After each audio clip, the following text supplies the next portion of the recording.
Pag-usapan naman natin yung mga turn on saka turn off ng mga lalaki sa mga babae. Ano, game?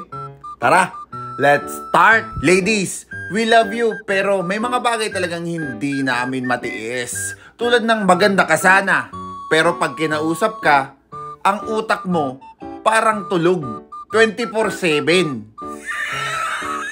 Turn off number 1. Yung babaeng pa-sweet sa text, pero pag nagkita kayo, parang palaging galit sa mundo. Nakalagay sa bio niya, kind, loving, God-fearing. Pero sa totoo, laging gutom, laging galit, at lagi kaming mali.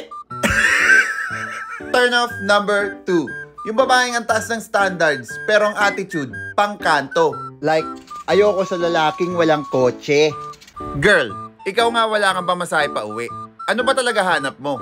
Partner o sponsor? Turn off number 3. Yung lahat red flag pero feeling niya green flag siya. Yung toxic na nga, clingy, selosa, tapos minsan ghoster pa.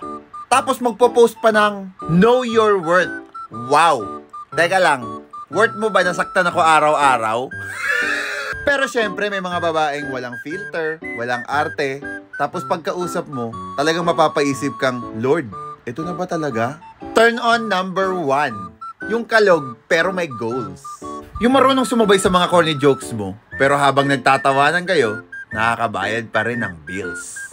Yung yayayain mo siyang kumain sa labas, sasabihan ka, wag na, magastos yan. Dito lang tayo sa bahay, makakatipid pa. Responsable! Tapos babanatan ka ng, babe, pakatapos kumain, kainin mo naman ako ha. I'm in love. Turn on number 2. Yung hindi plastic. Yung pag-ayaw niya, sasabihin niya. Yung tipong, babe, hindi ko gusto yung suot mo, mukha kang clown.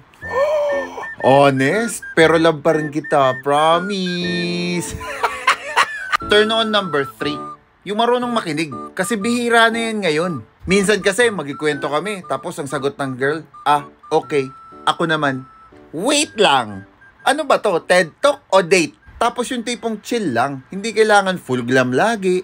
Girl na confident, kahit nakapambahay. Nakapambahay ka na nga, gusto pa kitang iuwi.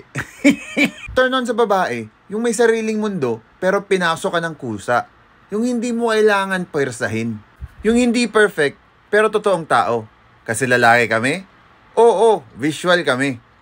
Pero at the end of the day, ang gustong gusto namin sa babae at hinahanap namin na pinaka-sexy para sa amin, yung mabibigyan kami ng peace of mind, may lambing at konting kalog. Aha! Peace out!